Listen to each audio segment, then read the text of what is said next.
does China have to go? How much more repression? How big a trade deficit and loss of jobs for the American worker? And how much more dangerous proliferation has to exist before members of this House of Representatives will say, I will not endorse the status quo? As I mentioned, it's about jobs, proliferation, and human rights. And there are those who say we shouldn't link human rights and trade and proliferation and trade. I disagree. But if we just want to take up this issue on the basis of economics alone, indeed, China should not receive most favored nation status for several reasons that I'd like to go into now. I'd like to call the attention right now we have a $34 billion trade deficit with China, the 1995 figure. It will be over $40 billion for 1996. Since the Tiananmen Square massacre, this figure has increased 1,000%, from $3.5 billion then to about $34 billion now.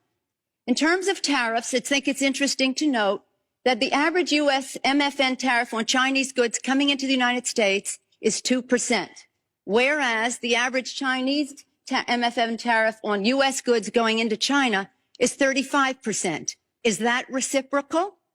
On exports, China only allows certain industries into China, of U.S. Industries into China, and therefore only 2% of U.S. exports are allowed into China. On the other hand, the U.S. allows China to flood our markets with a third of their exports, and that'll probably go over 40%. And it's limitless because we have not placed any restriction. In terms of jobs, this is the biggest and cruelest hoax of all. Not only do we not have market access, not only do they have prohibitive tariffs, not only are our exports not let in very specifically, but China benefits with at least 10 million jobs from U.S.-China trade.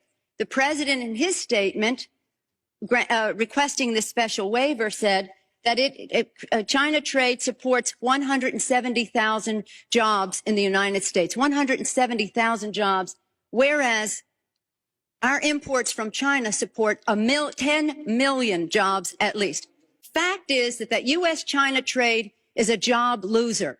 And one of the reasons that it is because well, first let me just make another point, and that is that our colleagues on the other side of this issue will say that trade with China, exports to China have increased 3 times in the last 10 years. They have. But they fail to mention that imports from China have increased 11 times, thereby leading to this huge trade deficit. The other issue, in addition, if intellectual property is a $2 billion, $3 billion loss, technology transfer is in the hundreds of billions of dollars. If you want to sell to China, your products into China, the Chinese insist that you open a factory there. They misappropriate your technology, open factories of their own, and then say to you, now we want to see your plan for export. That's as simply as I can say it briefly. But the fact is, this isn't about products made in America. The Chinese want American products that are made in China. And the most serious of these transfers of technology are in the airline industry, where Boeing tail sections of the Boeing 737s were mostly made in Wichita, Kansas. Now they are made in Shen province, where workers make $50 a month. And the transfer of the technology and the transfer of the jobs has taken place. General Motors, Ford, they're all fighting to get in to build factories there so they can make parts there. They want MFN so they can get those parts back into the United States. So we are exporting not low-tech jobs and textile jobs.